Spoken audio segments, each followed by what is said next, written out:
barebesha amaso. For they don't move by what they see with their eyes. Niko Paulo yavuze. That is what Paul said. Iyo ukomeje kureba iby'amaso akwereka ugumaho. Aramuciranya. And he wrestled with the angel. Marayika aramubwira ngo wambabare ukandeka. Aramubwira ngo do sinkura kurutaminduriye amateka. Umusaza ahagarara nk'ahariye.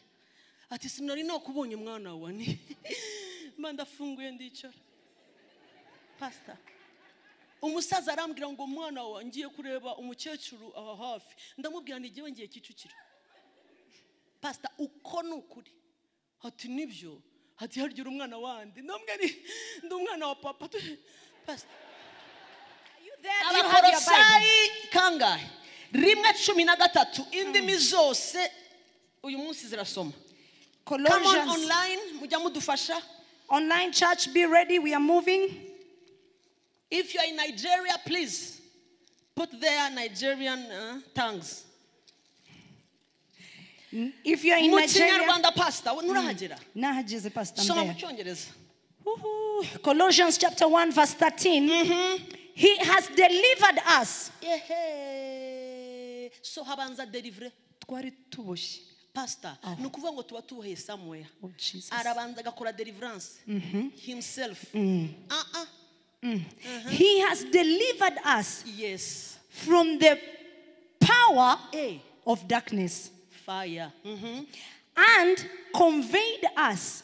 Iya wizanye ibintu birefu sana bya convey. Convey, pastor, is very good. Is good ariko turashaka transport. Jesus. Niyo twumva cyane. Let's go in transport now. Shakira transport please. Ibya convey ibyo tuzashaka ejo muri dictionary. Transports, where are you guys? Help me online church. Mufite Bibiliya y'Ifaransa aho. Nta ufite Bisego basi. Eve, come on. Qui nous a délivrés de la puissance des ténèbres. Kandi, you are very smart. There we go. Qui nous a délivrés de la puissance des ténèbres. Atangiranye nawe iki? Ariko mwavuze delivery. Et nous a transportés dans le royaume du Fils de son amour. Oh, il nous a Transportés. vuga neza nshuti. Et nous a transportés Transporté dans le royaume du Fils de son amour. Transporté dans.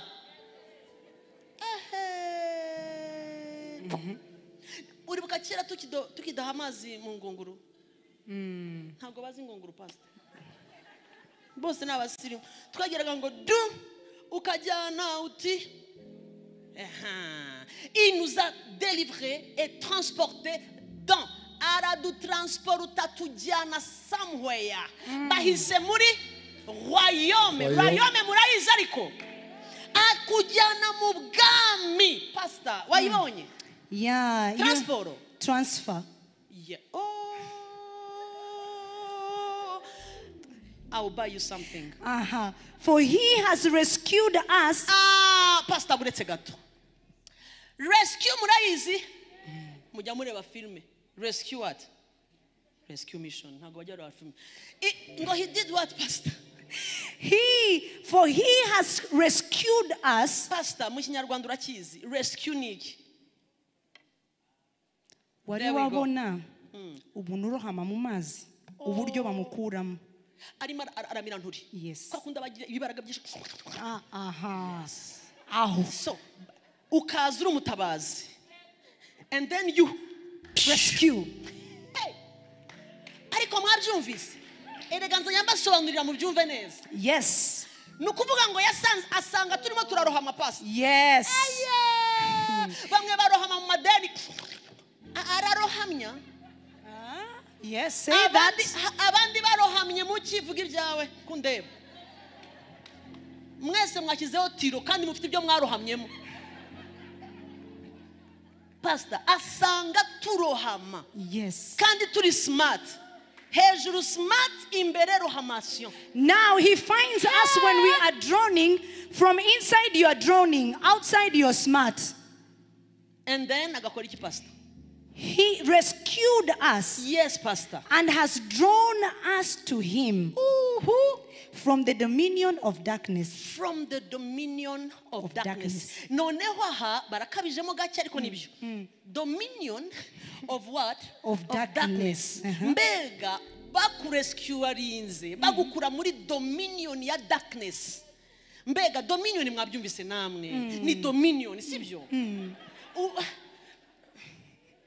Yes. Ni dominion ariko ya darkness ikumereye nabi uri murarohama ugenda erega uyu munyagwa barimo baratubwira yaje kwiba yaje kwica yaje kurimbura hanamza nta mikino n'imitatagira.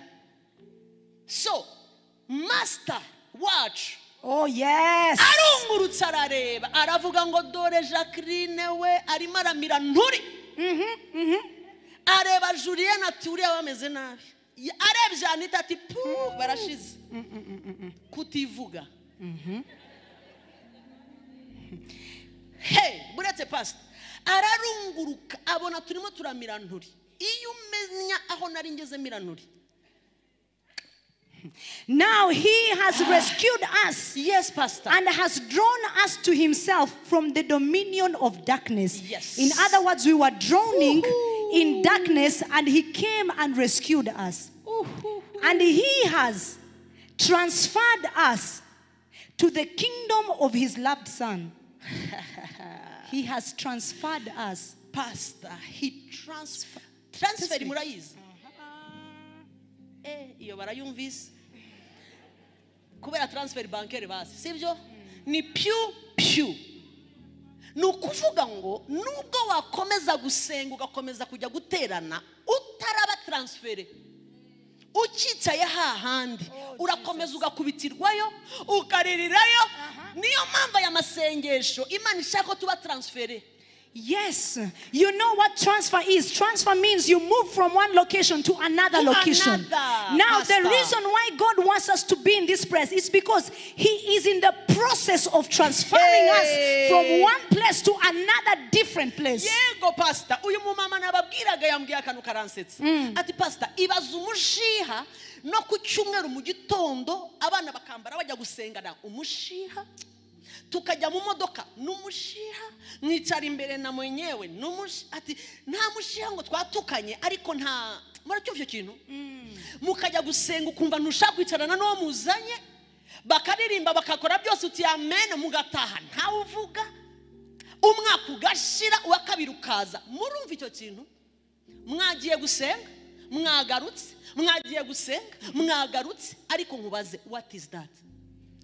Now, tell me, what is that thing? This woman gave a testimony and she was saying that they have been together with the family, but even in the morning when they go to church, they all speak to each other in a rude way. Now, tell me, what is where, that? Pastor? To church and from church. No one is speaking to each other. You don't want to sit with your family. It's all, what is that? What is the definition of that? Mukagenda n'umushiha, pastor, abana ba two servants of God. Umwe akahita yambara akajya muri protocole na undi akakora ibyo akora byose bagakuramo imirimo y'Imana bakagenda mu mamodoka Satani n'umubeshyi. The devil is a liar. These two people are serving God. Now look at this atmosphere from home to church and back home. You serve God, but when you are under a very bad atmosphere. My God, pastor, batwoherereje iki cyanditswe mu Gishinwa. Are you there? So, Grace from China, may God forgive you. Come on, this is Psalm. Psalm in China, Imani kubabarire, ariko sinzi niba hano hari umuntu adusomera Igishinwa. Where are you? Olivier hano kabisa. Olivia, can you do Chinese? Hano badusomeye. Uzi kugisoma? Ngwino ufashe urebe niba ari Igishinwa kabisa. Indimi zose zihimbaza Imana, ariko Pastor Anita arakizimo gake. I tell you. Ariko mu Cyongereza bohereje indi version, for he has rescued us from the dominion of darkness and brought us into the kingdom of the Son he loves. Amen. Yes. Abafaransa muri he? Abagande, come on, people from Uganda. Banyabone basebo. Qui nous a délivrés de la puissance des ténèbres et nous a transportés à Twahabonye. Qui nous a rendus capables d'avoir part à l'héritage des saints. Ok. Nakurikiye igiswahili. Come on, Grace Room Congo. Swahili, Grace Room Congo, Tanzania. Chinese, tuzagisomejo kabisa. He's there already. He's there, Pastor. Oh, so you can try? Wakibonye? Cyangwa urasomera hano? Hano hari ibintu kabisa. Ariko you can try, eh? Yeah. Tuzajya mu mwuka rimwe. Yes, Olivier. Yes. Jill, woman, toilet, hey on the quan shirt, ling woman, Ji Lu, tied the. Umaze iminsi uvuyeyo. Ariko haguruka nukuri mu mutera inkunga gisome. Yes. Try again. Narimo ndabyumva kuko hari ukuntu ya. Yeah. Okay.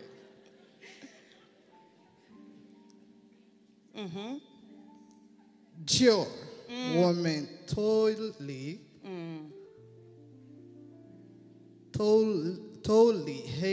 hey on the quan shirt. You need transfer. That is The transfer. quan Pastor. shirt. Yeah. Kuko harimo ikintu cya kwansha. Lin, woman, Ji Lu, Oh yeah. ta ai, zi de. Wakumvise? Zanda. Kariya. God bless you so much. Mumukomera amashyi. A round of applause to him. God bless you so much. Yes. Ni byiza kugira abantu bazi indimi zose. Wow, it's Kariya so kati wonderful. konda. Nukuvuga ngo Ganda. In the kingdom- Yaradufasha ati Ganda aradusimbutsa adushyira Ganda.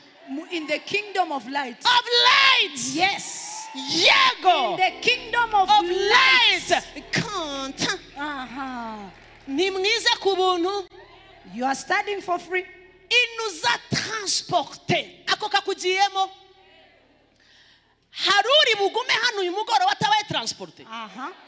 Are you going to stay here without being Come on, transported? online church. Online church. Ninduri bwemere kutaba transporté. Who is going to allow to stay in one place? Nubona birimo biratinda. Do it by faith.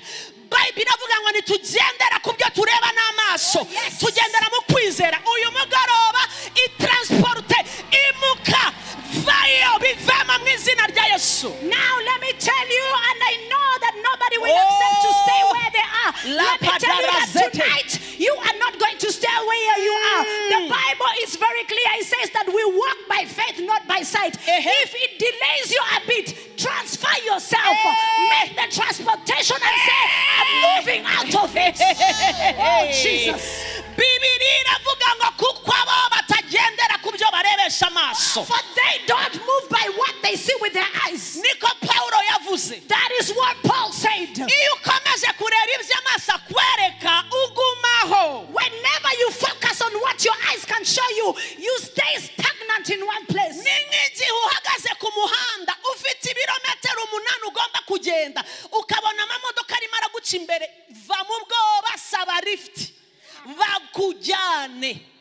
Now it's the same way you can be standing on the roadside and your journey is so long. Stop being in one position. Yes, ask for support and they transport you.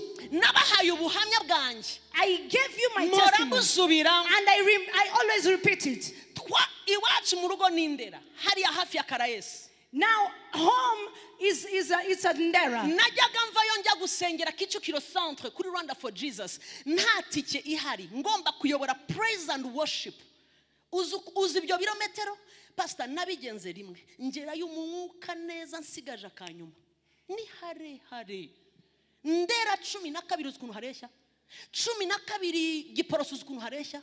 Giporoso Sonatibe ukuntu hareshya. Tambika Sonatibe Kicukiro Centre. Nageze amaguru adafata. Ndavuga ni nzongere. nta modoka zihari. Pastor, rimwe ndimo ndamanuka ngeze mvuye Karayesi neza mbona imodoka convoy ya gisirikare. Pastor, ndavuga ni umva muranshyira inyuma. Nongere umwana w'Abanyarwanda mzimba amaguru mucaho. Pastor, nahise ngira uraseka ikibitsa muhagarara ngo narabarebye ni hagarika. Biratandukanye gusaba no kugira gute. Nari maze kukamenya. Ubwa mbere nagiraga gutya n'ubwoba bw'abakobwa ni pastor ntibahagarare. Agahita yisekesha ngaha. Akanyeka ngo agiye hafi nkabona ararenze. Havuga ni nanjye nzabereka ko tutiganye. Bagaruka biratandukanye kugira gutya no kugira ngo pastor narunamaga. Akaza ni pastor akafata ngo akamfungira. Ikibazo ugahita ujya kwidirisha mwanjyana hanaha sinabyongeye. Bahagararaga nkingura urugi. Sinongeye kumubaza ngo urajyahe aho ugarukira urabuncumbye imbere. Erega semura. Now I remember when I was still a girl and I was born again. I used to walk a journey from the place where I live to the church. It is very far from there to Kichukiro. For those who know that place, it's really very far. So one time when I used to stand there, but because I was still having a lot of fear, I used to ask for a ride, but ask in a way that you can't know which is which. Until I got to know that when you do like this, you're begging, but when you do like this, you're commanding people to stop. Now I stood there, I started showing them stop. When they stop, immediately I don't say that, can you give me a ride to the... No, I open majestically, I enter and sit confidently. Pastor, this is the truth. Bible iravuga nari narasonye cyanditswe kivuga ngo ubwami bw'Imana bugira gute. Uratwaranirwa ngiye gukorera Imana uyu sinza hagiye none se. Now I had read a scripture that says the kingdom of God suffers violence and the violent take it by force. Uwo munsi rero mpagarika uwo musirikare w'imfura. So that time I made this man to stop. Inyuma hari yicaye hari ukuntu bicara gutya abandi bakicara gutya pastor. There is a way they sit not facing each other, giving each other the back, but on the convoy and top. So bahagaze urumva bagomba kumenya mbona amasura ndavuga ni hare mutanshyiraho. Ndavuga ni pastor nakinguye yari imbere wenyine atwaye sinzi niba ari bafande I'm sorry ariko inyuma baruzuye. Pastor ndinjira neza arambwira ati ya uri muraseka ntabwo yakubwira ngo urajyahe. Yes, nahise nicara nkubitaho urugi ndamubwira n'amakuru arambwira ngo ni meza ndamubwira ni tugenda ati ya aragenda. I immediately moved, and when the car stopped, of course, I did not greet anyone. I just gave them a nice smile. I opened majestically. I sat in there and I said, "How are you doing?" with a big smile. And he said, "I'm well. How about you?" "I'm okay. Okay, we can go." And of course, we took off. Pastor, twagiye tuvugana. Mu mutima we buriya yaribwiraga ngo turaziranye. Yes. Yumvaga ko tuziranye. Kuko uko buriya aribazaga tuziranye uyu mukobwa kweri. Akasha kuse naramuterese yari yahabuze yari yazaga yaranterese nda akitse twahuriye he buriya se nkabona nyine yema arashakisha cyane tuba tugeze kuri 15 nkavuga ni baba bagiye kuri Kankanombe mbona arakase nkujya mu Giporoso pastor. Amen. Ndavuga ni haleluya. Tugeze mu Giporoso aravuga ati sa turagarukira hano ndamubwira ni giwe siho ngarukira pastor uko nukuri narakijijwe. Namusubije nseka ni ntabwo arahangarukira arambwira uragarukira ni Kicukiro ahita arambwira ati none se arambwira ngo vamo atari ko twe tugiye hano ngiye pastor arakata neza muri kakarompe kuri ya station arongera aramanuka turacurama turagenda. I like agera Giporo Sonatube ati ni hano hafi ni zamuka.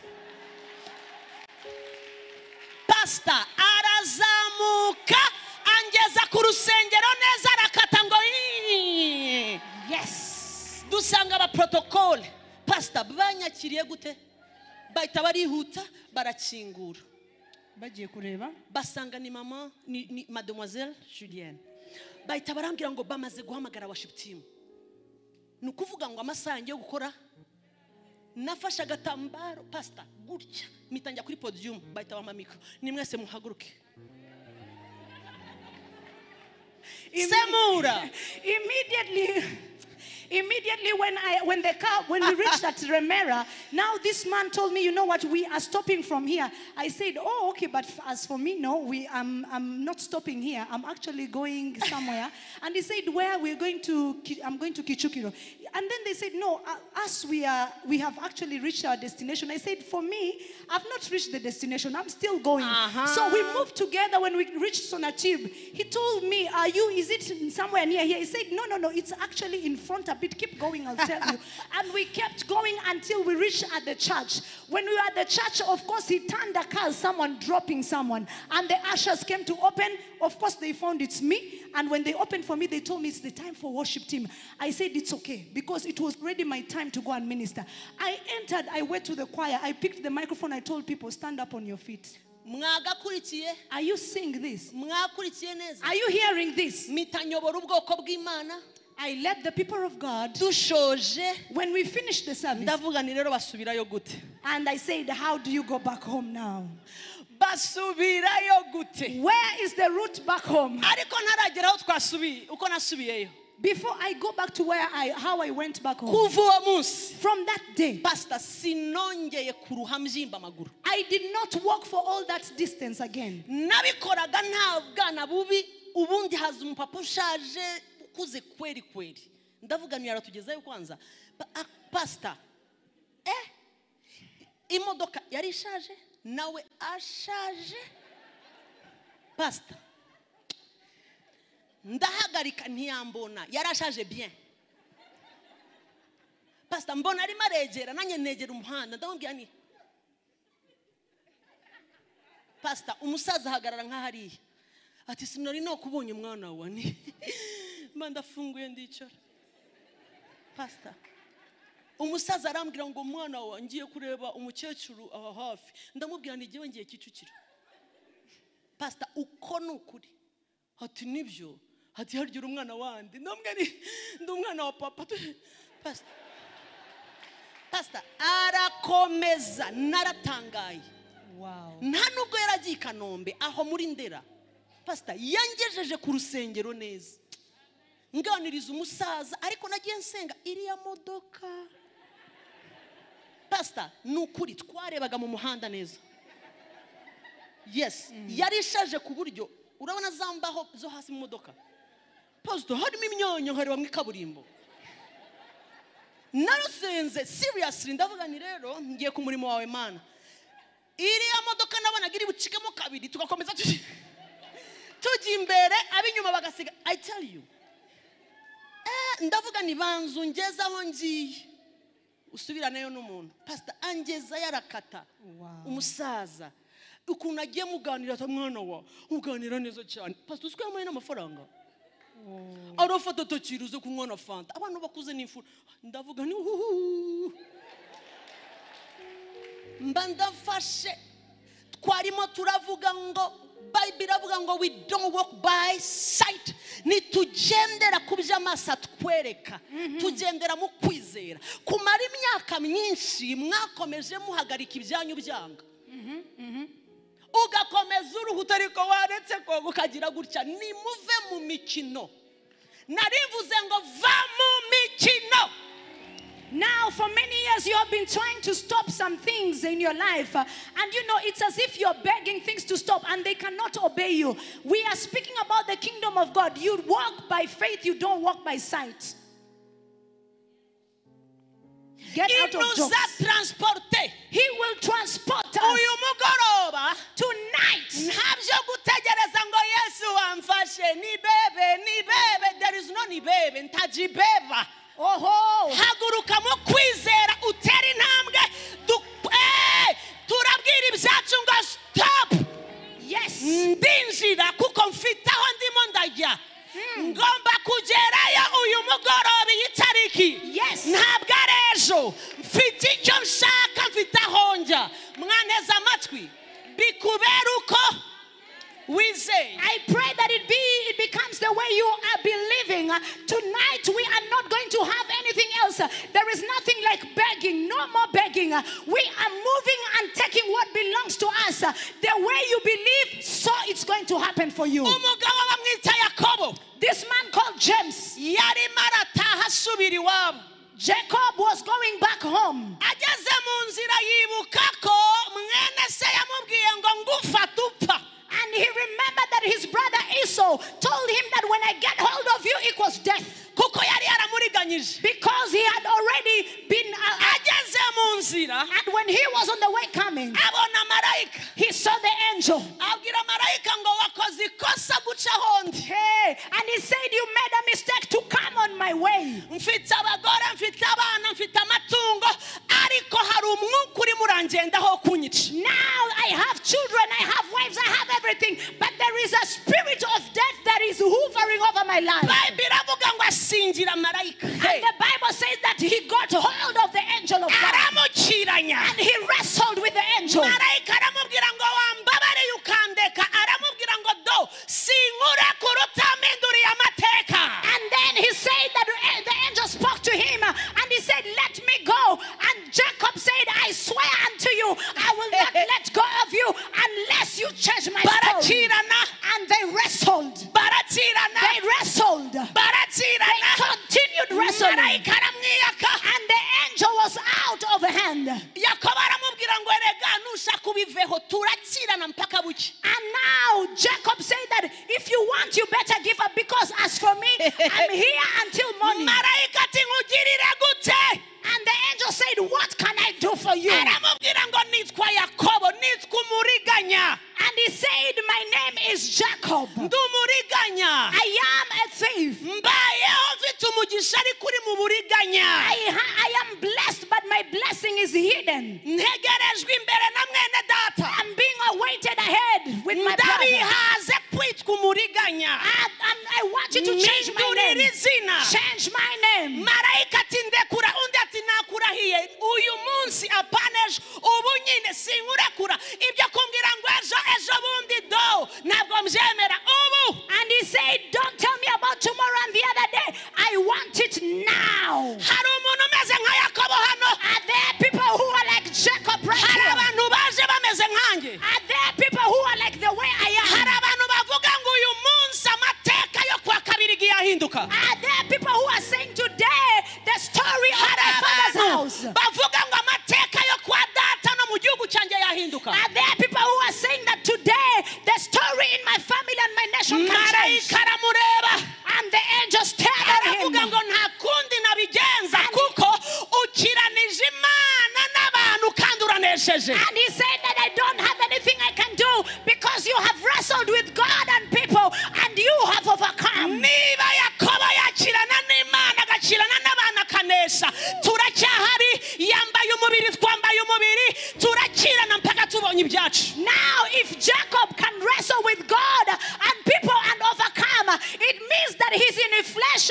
We are also in flesh. There is nothing special about him. That is not what we have. We will wrestle until morning time. Preach, pastor. Oh, if Jacob in Kinyarwanda, Any language. if Jacob was a human being, Niba Yakobo yari umuntu nkawe. and he had issues, actually this issue that Jacob had was about his family and his sibling. Oh, there we go. Iki kibazo Yakobo yari ifite cyari cyabene se n'icyubwe.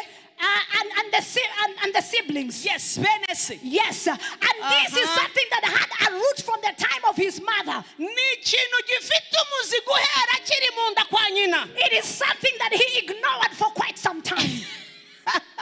Ni ikintu yari yarirengagije ngo kumara igihe kirekire. Because he thought that running away from it will take it away from him. Yarazi ko kugihunga. Muribuka ko yahunze? Yes. Ngo kugihunga. Yarazi ko namara igihe agihunze kizamuhunga nacyo. Now he got to understand that wherever you go, aza kumenya ko aho ugiye hose it is all the same because we are all under this earth. byose ni bimwe ntaho bahungira ikibazo uracyari munsi y'ijuru. What makes a difference is the encounter that you have with God. Amenya ko igihindura amateka no guhura n'Imana yaremye ijuru n'isi. Because he worked for many years, he toiled for many years, he worked for many years, but nothing changed. Yari yarihanganye arategereza nta cyahindutse, umuvumo mugumaho n'izina rimugumaho. Until the time he realized kugeza igihe yamenyeye ko that these things, amenya ko ibi bintu, this kind, ubu bwoko bw'iki kibazo just needs an encounter with God. nta kindi bisaba, birasaba guhura n'iyaremye ijuru n'isi. Let me speak to you. Reka mvugane namwe torero. You have been running away for quite some time. Umaze igihe hari ibintu uhunga. Sometimes you would hide yourself thinking that taking cover is going to save you. Hari n'igihe ubihunga ukagira ngo kubihunga biraza gukemuka. And sometimes you even think and say, let me ignore this because time will come when things will sort out themselves. Hari n'igihe uvuga ngo reka ndabyirengagije igihe kizaza byihindure byonyine. Let me tell you that actually it's more wisdom to face it now than pushing it tomorrow. Ahubwo reka nguhe ubwenge, bihangara aka kanya wikongera kubisunika. Because at the time you push it further, Igihe ukomeza kubyigizayo, you are pushing it to the next generation. You urimo uracegezayo kubaza gukomokaho. are pushing it to your children's children. Urimo icyo kibazo uracyohereza ku bana bawe. And remember what the word of God says. Ndibuka ijambo ry'Imana rivuga ngo, Says for this reason, riravuga ngo kubera iyi mpamvu, for this very purpose, kubera uyu mugambi, Jesus Christ was manifested umwana w'Imana yaragaragajwe so that he can finish the works of the devil. kugira ngo amareho imirimo ya And Satani. he's going to finish it alongside with you. Araza kubirangizanya hamwe nawe. He's not waiting for someone else to stand up in your family. Nobody. Nta wundi muntu ategereje mu muryango wawe ngo And azabihindure. let me tell you, if you don't trust yourself, who else do you trust in your family? Ese ubundi niba wowe utizeye amasengesho yawe, ninde utegereje azabikora mu muryango wawe? Let me tell you that tonight, Reka nkubwire ngo aka kanya, it's transportation night. uyu mugoroba ni umugoroba wa We transportation. have to move whatever way it Uyu is. mugoroba tugomba kuba You transported. have to be transported. Ugomba kuba transported. Whether you like it or not, it's a transportation Wabishaka night. utabishaka, ugomba kuba transported. Actually position yourself Ahubwo fata cover so that you can transport yourself and everything else that belongs to you. kugira ngo utransporte wowe n'ibyawe byose. God bless you so much. Imana iguhe umugisha. Abicaye mwese muhagurutse. Raise up on your feet those who are sitting. Abicaye mwese muhagurutse. Raise up on your feet those who are sitting. Reba ukwegereye ngo transport. Turn to your neighbor and tell them transport. Mubwire ngo nta mikino. There is no jokes anymore. Mubwire ngo nta kongera gukina. There is no jokes in the house. Mubwire ngo ndagendana n'ibyanjye. Say, I am moving with what belongs to me. Abari online. Those who are online, Niba uri muri salon, niba uri Oh, ku kazi, Jesus. sinzi aho uri. I don't know where you are. Nta mpamvu yo gusigara ureberera ngo erega iwacu ni uku byabaye. Erega barambwiye ngo barandoze. Ubu se bizagenda gute? Biragenda gute?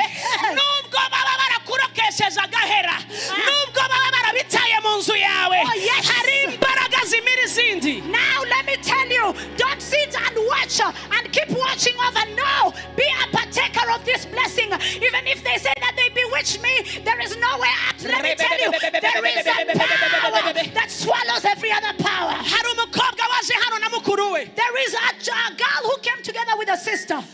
Nyogosenge Your auntie yarabavumye. cast you. Ubu imyaka mufite. The age of your years that you have, Muri 40. you are in 40s. Nta nubabwira ngo ndabakunda. No one even tells you that they love you. Yarabaroze murabimenya, yarabavumye akoresheje agahera, murabyibuka kera mu cyaro. You know it very well. Many years ago in the village, she cast you. Iyo myaka mufite, The years that you have. icyo atarazi, One thing that he did not know. ntabwo yigeze amenya ko muzaza muri grace He room. did not know that you will come to grace room. Turi mu kwa 11. We are in November. Turi mu kwa 11. We are in November. Umwaka utaha Next year. hazabanza umukuru akora ubukwe. Next year the elder sister is getting married. Umuto And the younger one, uzashaka nyuma ye You will get married after her kuko umugabo wawe ntabwo ari inaha because your husband is not in the nation. ntabwo ari inaha He's not here in this nation. uramuzi You know him. amaze igihe kwiyandikishwiza how are you ariko bidacamo atavumvura ngo avuge Now he has been telling you, greeting you, but he has not broken forth to speak a word. ubu rero agiye kuvuga Now he's going to speak. uzakora ubukwe Oh, Jesus. nyuma ya 2022 You will have your wedding after 2022. umwaka ukurikiyeho mu kwa mbere In next year, in the following year, in January 2023 2023, uzakora ubukwe you are going to have a wedding. mwembi You, the two of you, umuryango wanyu uzahimbaza imana your family is going to praise the Lord kubera ko amakuru yanyu yaramenyekanye because your story has been known everywhere. umuryango wanyu urabizi nyogosenge yasize arahiye aravuga ngo do Now your auntie and your family knows it because your auntie swore and said that you will never get married. ubu rero Right now, uyu mugoroba tonight, ibyo yakoze byose whatever that he did, she did. hejuru y'indahiro ye y'umwijima On top of every kind of a curse for hari her, amaraso ya yesu there is a blood of Jesus. hari imbaraga zimira izindi There is a blood of Jesus and buri power. umwe wese uri hano zamura amaboko Raise up your hand, those who are in the house. zamura amaboko yawe mu izina Those rya who are yesu online, raise up your hands in Jesus' uyu name. ni umugoroba wa turnaround This is an evening of uyu turnaround. ni umugoroba w'ibintu guhinduka This is an evening of things changing. ubwami bw'imana The kingdom of God is in this place. ubwami bw'imana ni ugukiranuka The kingdom of God is about righteousness, umunezero peace, mu mwuka wera joy in the Holy Ghost, umunezero mu mwuka wera joy in the Holy Ghost. ikitaguhaga amahoro cyose Everything that was giving you less peace, ikitaguhaga amahoro cyose everything that was taking away your peace, kigomba kuhava has to move tonight. narimvuze ngo kigomba kuhava It has to move tonight. nureberera abandi uraviramo aho If you watch over others, you're going to miss a visitation. nufatirana If you now take izere opportunity, yesu believe in Jesus. zamura amajwi yanyu Raise up your voice. uzuzwa Be filled with the power. ugomba kuba You delivre have to be delivered. hanyuma ukabona kuba And transporte you will be transported. buri umwe wese azamura ijwi Please raise up your